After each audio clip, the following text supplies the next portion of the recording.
এই দেশ ছেড়ে কষ্ট হয় আমার। আমি রাতে ঘুমাতে পারি না, আমি থাকতে পারি না, আমার কষ্ট হয়। আর কষ্ট হলেই চলে আসি। আমার কষ্ট লাগে রাত্রেবেলায় যখন সব ঘুমিয়ে যায়, এই চেয়ারগুলো ভেসে ওঠে, আমার পাশের লোকগুলো নেই, আমি ক্যামেরার শব্দ শুনতে পাই না। আমি আবার মেয়ে, সে বারবার করে বলছে যে তোমাকে মামা আসতেই হবে, এরকম একটা আয়োজন আশা রাখবে। আল্লাহ আমাকে আসলে আপনাদের মাঝে হাজির করে দিয়েছেন। আমার শিল্পীরা অত্যন্ত খুশি যে আমি এসছি এতদিন পরে এখানে। আজকের এই বিশেষ এই দিনে যে দোয়া হচ্ছে, আমি এখান দিয়ে আসছিলাম যখন পোস্টারে বিভিন্ন শিল্পীর ছবি আছে, আমার জন্য এত কষ্ট, আমি এখানে দাঁড়িয়েছিলাম, আমার চোখ দিয়ে পানি চলে আসলো যে কত কাজ করেছি একসঙ্গে। এখানে তারা নেই, চলে গেছে, আমরা আছি, সাময়িকভাবে আমরা আছি।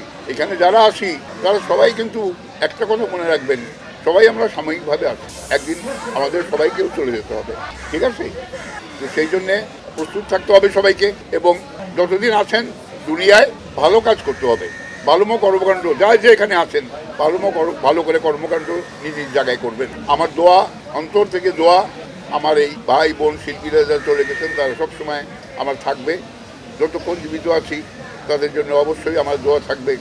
যারা বেঁচে আছি তারাও যেন সবার জন্য সবাই দোয়া করি, যে যেখানেই থাকি। আজকে আমি আমেরিকায় আছি, আমার মেয়েকে লেখাপড়া করার জন্য নিয়ে গেছি, শেষ হয়ে গেছে। আমার মেয়ে ওখানে গ্র্যাজুয়েশন করে ফেলেছে বিজনেস ম্যানেজমেন্টে, খুব ভালো রেজাল্ট করেছে। আর 2 মাস হলে শেষ, হয়তো আমি আবার তখন হতেই পারে যে দেশে চলে আসতে পারি, কারণ আমি এই দেশ ছেড়ে কষ্ট হয় আমার।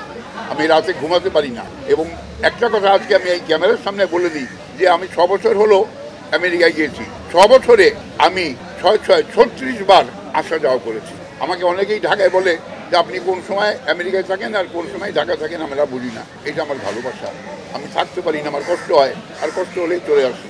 তো আল্লাহ করে যেন আপনাদের সঙ্গে সুন্দরভাবে আবার এরকম সামনাসামনি হতে পারি। ইচ্ছা আছে আগামীতে ফিরে এসে আবার শিল্পী সমিতির জন্য যদি কোনো কাজ করতে পারি, তারা যদি মনে করে আমাকে যে হ্যাঁ আমরা শরীফ ভাইকে দিয়ে আবার আমাদের শিল্পী সমিতির কাজকাম করাবো, হয়তো আমি সে সেবাটিও করতে প্রস্তুত আছি। আপনাদের সবাইকে যারা আজকে এসছেন এখানে, শিল্পী, কলাকুশলী, আমার সাংবাদিক ভাইরা, সকলকে আমার আন্তরিক শুভেচ্ছা, ভালোবাসা।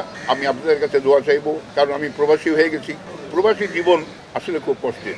একটা সময় আমি ভাবতাম যে বোধহয় খুব ভালো, আনন্দের মনে হতো তাই, কিন্তু আমার যে টের পেলাম যে আসলে খুব কষ্ট। আমি রাত্রে কত রাত্রে যে ঘুমাতে পারিনি আপনাদেরকে বলতে পারবো না। আমি আমার কষ্ট লাগে রাত্রেবেলায় যখন সব ঘুমিয়ে যায়, এই চেয়ারগুলো ভেসে ওঠে, আমার পাশের লোকগুলো নেই, আমি ক্যামেরার শব্দ শুনতে পাই না, অ্যাকশন শুনতে পাই না। সুতরাং যারা শিল্পী, যারা আমার কাজ করার বয়স শুনলে আপনারা অবাক হয়ে যাবেন।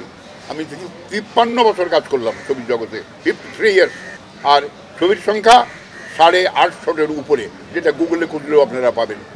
আমার কাছে অবাক লাগে যে আল্লাহ পাক আমাকে সেই সুযোগ দিয়েছেন বলে পেরেছি। আমি আবারও আপনাদের সকলের কাছে দোয়া চেয়ে, এবং আমার ভাই বোন, আমার সহকর্মী যারা চলে গেছেন তাদের জন্য অন্তর থেকে দোয়া কামনা করে আপনাদের কাছে বিদায় নিচ্ছি। সবাই ভালো থাকেন, সুন্দর থাকেন।